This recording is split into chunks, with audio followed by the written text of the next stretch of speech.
I'd like to read now from Rays of the One Light, Weekly Commentaries on the Bible and the Bhagavad Gita by Swami Kriyananda. Thank you. This week's reading, First Things First. Truth is one and eternal. Realize oneness with it in your deathless self within. The following commentary is based on the teachings of Paramahansa Yogananda. That expression, first things first, is a piece of counsel often given to students of business techniques. It is the advice of practicality to those who aspire to worldly success. But according to Hermetic doctrine, as above, so below, that which works best on one level of life is often the best guide to what will work best on every level. If a person is true to his highest priorities, he will generally find that his other needs are fulfilled naturally as well. This is true certainly of the search for God. One of the greatest sayings of Jesus Christ was this simple sentence in the Gospel of St. Matthew, chapter 6.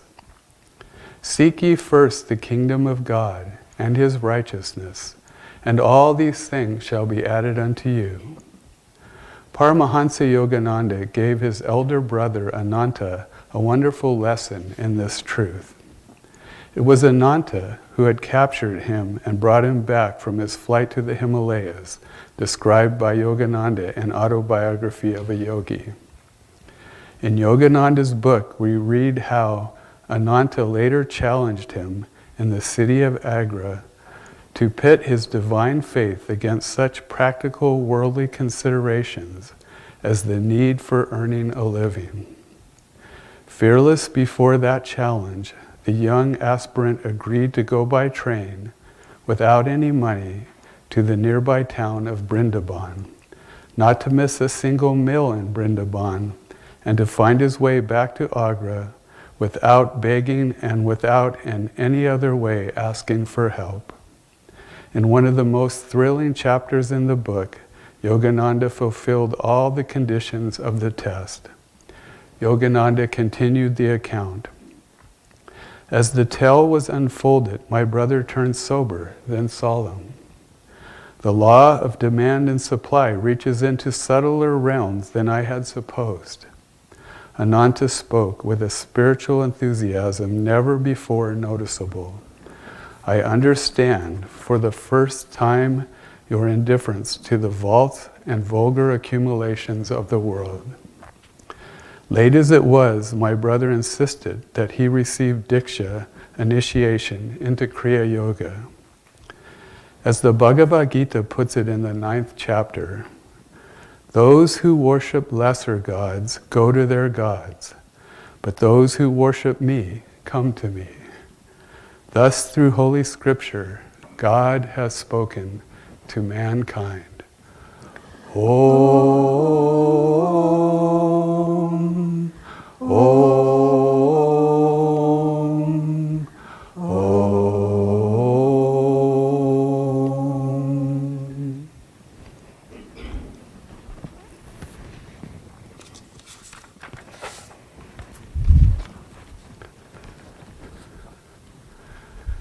Welcome everyone this morning to the Sunday service. It is a joy to be here with you this morning, sharing in these wonderful teachings, and welcome to everyone who's joining us online as well. For anyone who does not know us, my name is Swami Suryadas, and this is my wife, Swami Chandi. So, our topic today, first things first.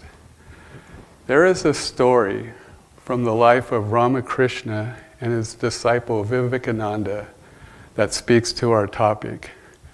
That speaks to this idea so beautifully expressed by Jesus. Seek ye first the kingdom of God and his righteousness, and all these things shall be added unto you. Vivekananda came from an upper middle class family. You wouldn't call them wealthy, but his father was a successful lawyer and he made a good living. His family was well cared for, and because of this, Vivekananda was able to attend the university where he excelled, particularly in subjects like philosophy, history, and literature.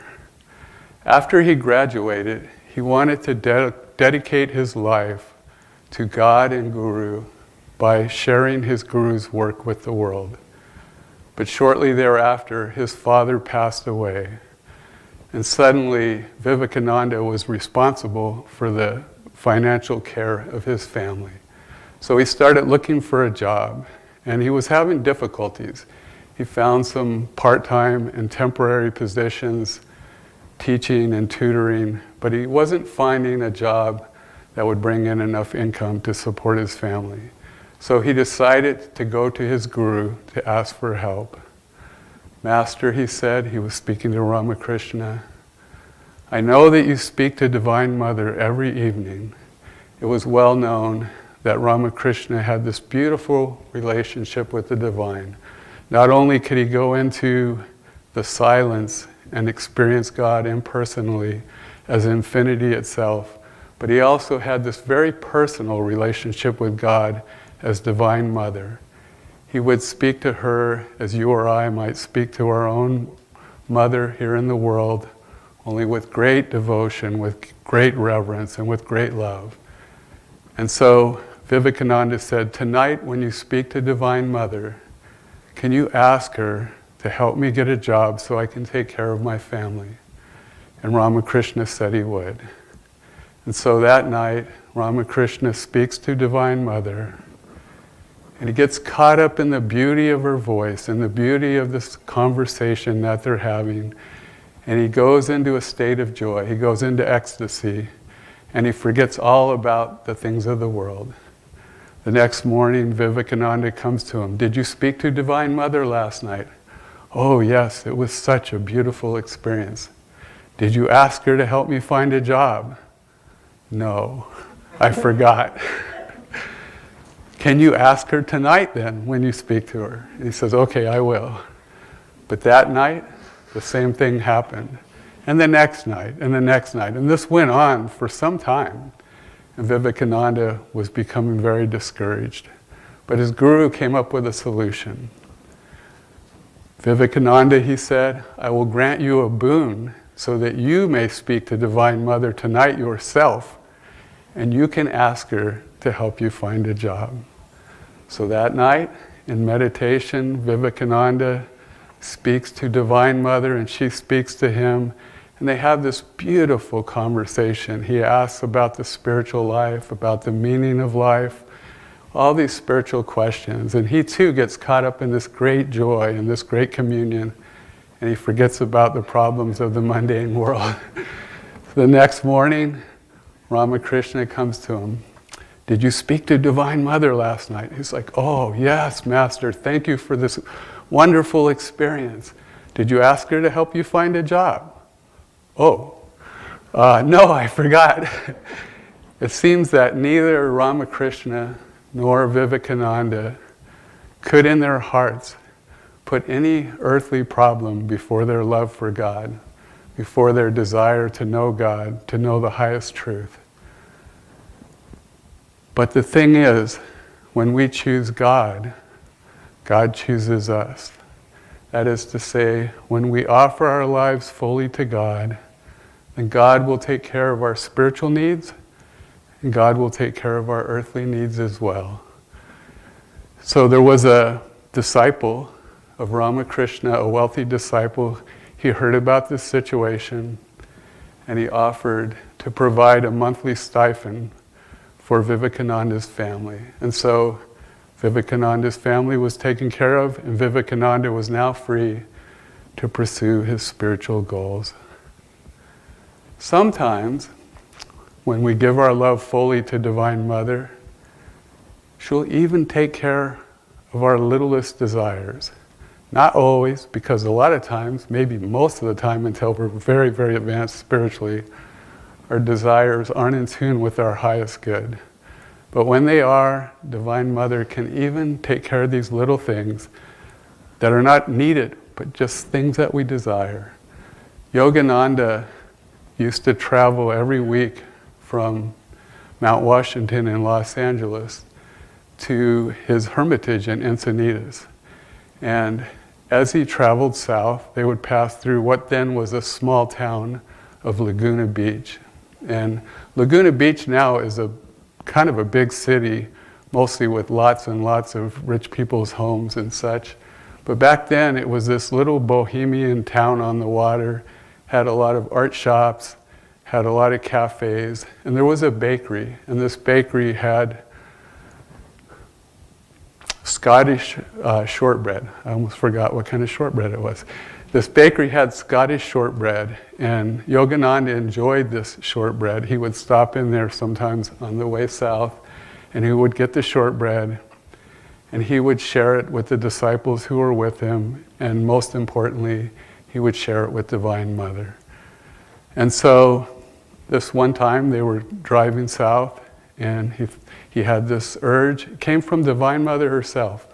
Let's get some shortbread. And so they stopped at the little bakery, and one of the disciples ran in to get the shortbread, and she came out and she said, "I'm sorry, Master, they sold the last batch a short time ago." And Yogananda was confused by this. He always strived to live not by his own desires, but by Divine Mother's desire. He even wondered, am I out of tune? Why did this happen? And he simply looked up and he said, "Divine Mother, why?" And suddenly this light came down through the clouds on the little bakery, and a woman came running out and she said, "Sir, I want you to have this shortbread. I had baked it for another customer, but I'll make some more for him." And so Yogananda enjoyed the shortbread with the disciples and with Divine Mother. And many times, Divine Mother provided many thousands of dollars for Yogananda's work. In fact, in the long run, many millions of dollars. But this was more special because it was a simple offering of love. It wasn't needed. It was just a thing to show you, I love you too. When we give our love to God in this way, God will respond to us. There's a similar story from the life of Swami Kriyananda. When he was a boy, he used to enjoy, or he went to school for a time in Switzerland, to a boys' school. And he came to really have an affinity for Swiss chocolate. And in those days, you couldn't really get Swiss chocolate in America. You could get it in Switzerland and maybe in Europe. And so when he was an adult, at one point, he had this thought, I should write to my parents, his parents lived in Europe, and ask them to send me some Swiss chocolate. I would really enjoy that. I haven't had any for a long time. But then he forgot about the thought and it went away, and he didn't do it. And then a few months later, it was a few days before his birthday, and he had a thought and he addressed it to Divine Mother. He said, "Divine Mother, I should have asked my parents to send that Swiss chocolate. I could have enjoyed it on my birthday."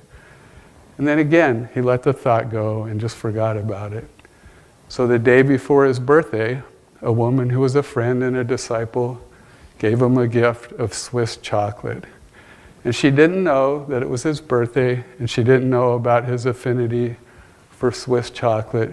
She simply was in a specialty store that had some Swiss chocolate, and she saw it and she thought, I should buy that for Swami.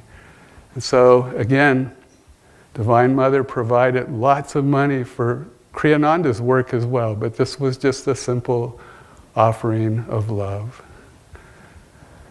There's another aspect to this idea of first things first.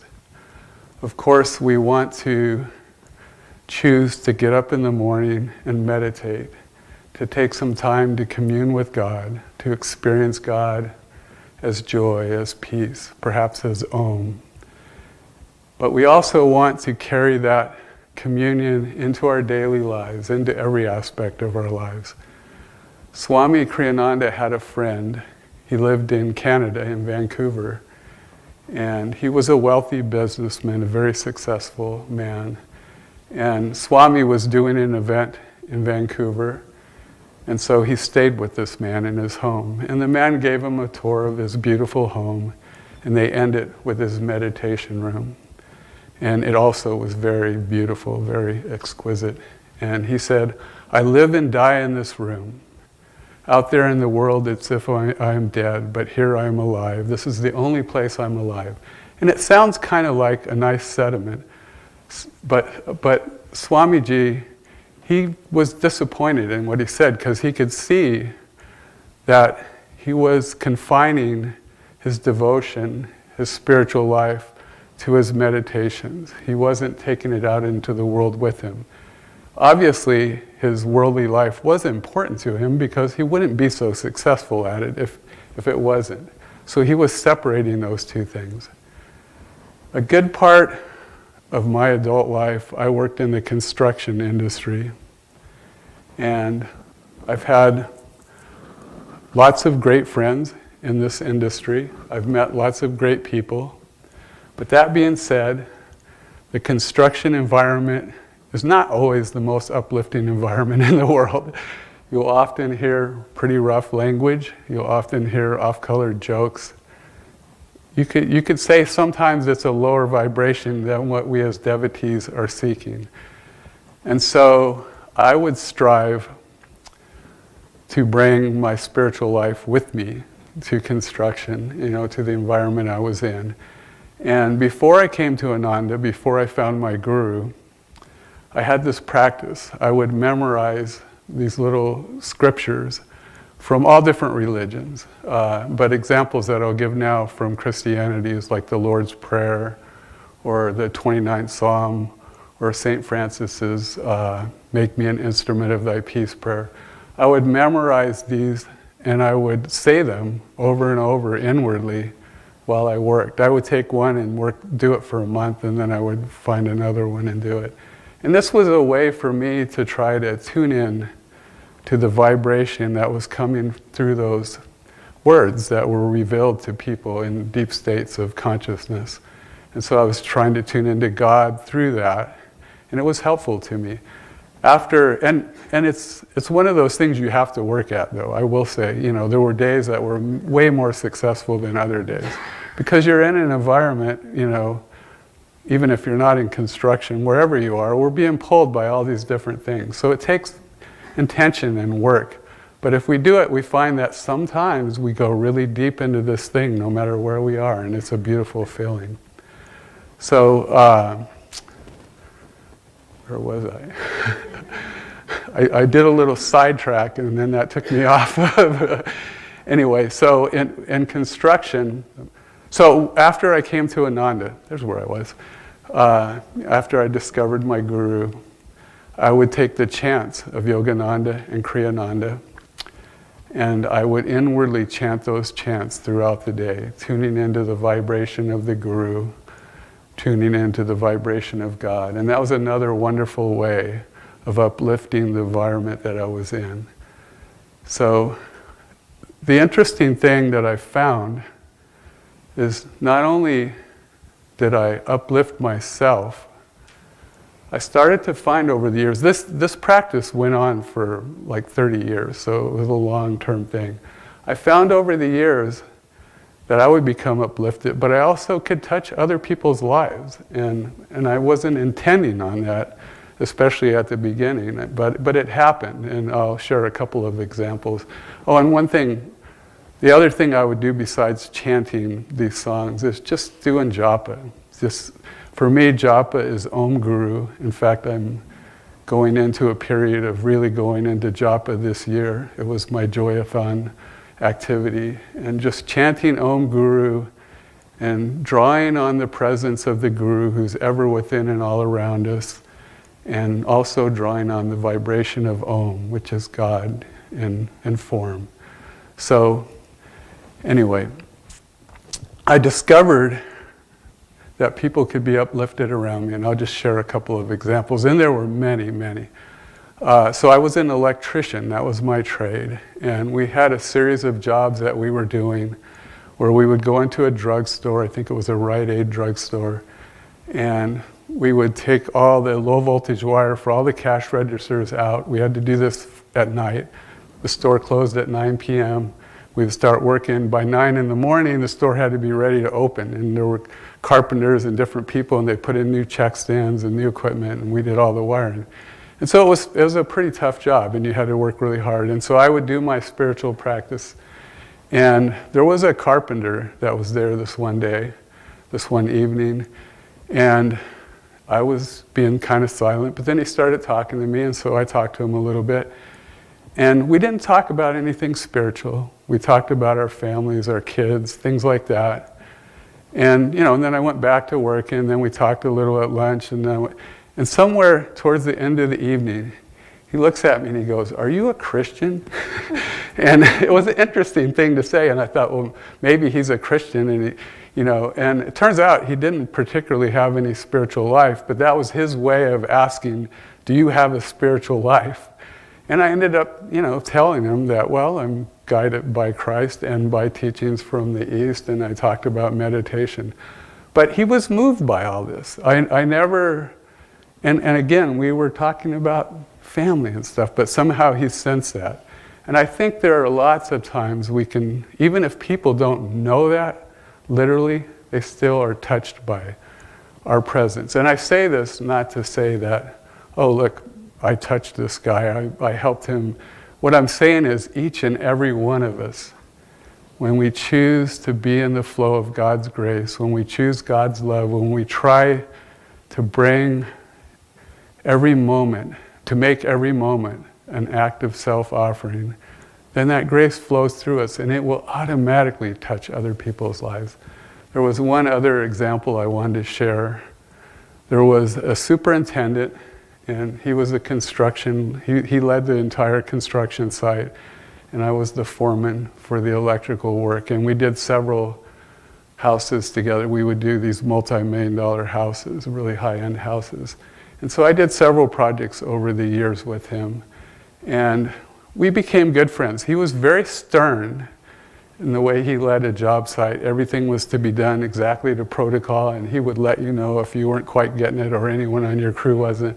But he was a good guy, and we were friends over the years. And so then we fast forward, and I, quote, retired from the electrical industry, and I was working for Ananda in Seattle. And I was working at East West. That was one of my jobs. And normally, I worked in the back office doing bookkeeping and marketing. But this one day, I was helping on the floor, which was really unusual, but it happened. And he walks in, and he's a little surprised to see me working in a bookstore. He's known me in this other way for all these years. And so we started talking. And I told him, well, I've been a part of Ananda for 30 years, and I've been meditating for that long. And it turns out he was a meditator too, and he had a different path. But he said, and it surprised me, he goes, I always sensed your spiritual life in you from the beginning, from back all those years. And I was like, what? But we can touch other people. So let us choose God. When we get up in the morning, let us meditate. If we have Kriya Yoga, let us practice Kriya Yoga. But let us also go into the day and make everything we do to the degree that we can. It takes work, and we have to learn how to do it. Make it all an offering to God. Allow ourselves to live in that grace of God, and He will take care of our spiritual needs first. We'll find we become more and more inspired. It's more easy to live the spiritual life, which doesn't mean that our outer lives necessarily get easier, but we find that we have the strength for whatever comes to us. But God will also help us with those earthly things that we might not have time to deal with because we're focusing on God. God will help take care of even our little desires, and through us, He will bless others. I'd like to just end with a little reading from Yogananda. I often find something that inspires me, and I put it in my journal, and I did this. I didn't write where I got it, so I have no idea, but I'll share it with you. This is Yogananda.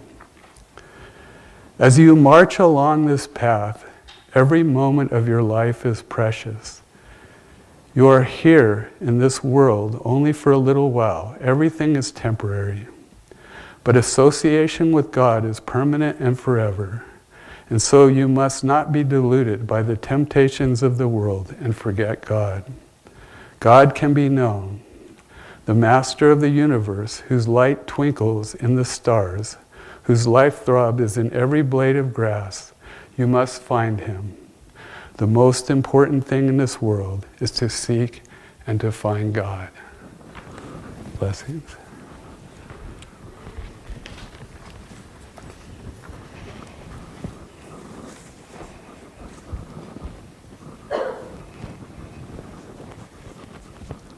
Thank you. Well, preparing today was the very first thing that jumps out in the reading that Suryadas mentioned many times is that key to the reading, which is, seek ye first the kingdom of God, and all these things shall be added unto you. That's easy for us to memorize if we had as a child, but it's also something that we have to ask ourselves in daily life all the time. Are we doing that? Are we practicing our yoga and our meditation every day? Are we offering ourselves up to God? And this week, we have satsang groups that meet. A few of us meet every week. And this week has been on, or this time has been with studying the life of Kriyananda in the path. And Aaron was our leader this week and chose a reading for me that was quite powerful. I've still pondered this reading. And what Swami wrote, a certain proper sense of gratitude for God for holding me so close in check. What does that mean when it comes to living our lives for God? Is God holding us, or are we able to feel his presence always? He was this young man when he said this, and each time we read about his life, he is stepping back and wondering, what is life all about? And when I read this, he was had gone through all these challenges with different young boys in his school, and them being angry with him, and he not feeling like he was fitting in. But then when he sat back and looked at it, he said, am I being held in God's presence? And I felt in that reading that it was a grace that came to Swami. It was a grace that came to him from past lives. Because here he is, 11, 12, 13, being held by all these situations that could have drug him down, but he wanted to see the highest in all things. There was a short story I wanted to tie in that happened into my life, and I can't tell you that I gave it a whole lot of power. It just happened. And I was pretty new on the path, so yes, I had been meditating. And also I had been a Catholic for over 20 years before I came to Ananda. So God was very much a part of my daily life. Well, when I came to Ananda, I was in a transition and was moving from one job to another. And I'd had the opportunity to come to the Ananda community. This was in 1994. And I would come to the community and come for dinners. And I decided that I would move my roses there because I didn't have a place for them in my other house. So I moved the roses there and worked with another devotee, and we were able to work together, which she's still a very good friend of mine now. And then I took a little piece of property that I began to garden, and I learned all about herbs from different people. I never really used herbs in my cooking before, and it just came alive.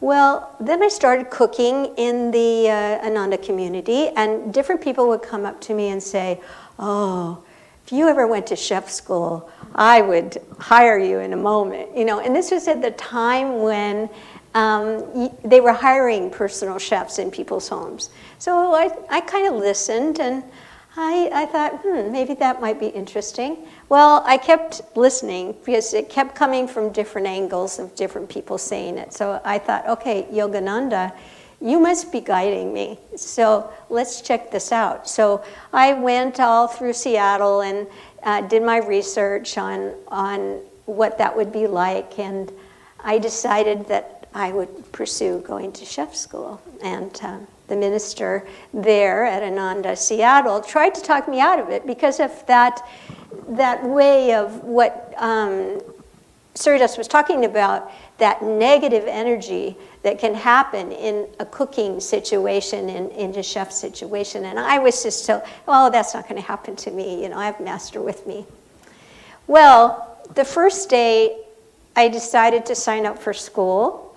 I went and I thought to myself, I never took a checkbook. I took my purse, of course, but I didn't have any money with me. I thought, oh, well, if they need money, this is way before debit cards and way before anything. I said, well, I'll just go to the cash machine, and I was all about cash. So I'll just draw my money out and bring it back if they need me to pay them today. So I went on. And when I was there, they said, well, if you are signing up for school, come to this room. And then they said, if you are on unemployment, which at that particular time I was, come to this room. And there were several rooms. It was like being led through a maze. When I got through that and filling out all the paperwork, I filled out paperwork for a grant, a Pell Grant, and also I filled out all this paperwork for signing up. And when I walked out of there that day, my first semester was totally paid for. My knives were totally paid for. My uniform all my uniforms and books were totally paid for. And I walked out thinking, wow, Master, you really wanted me here.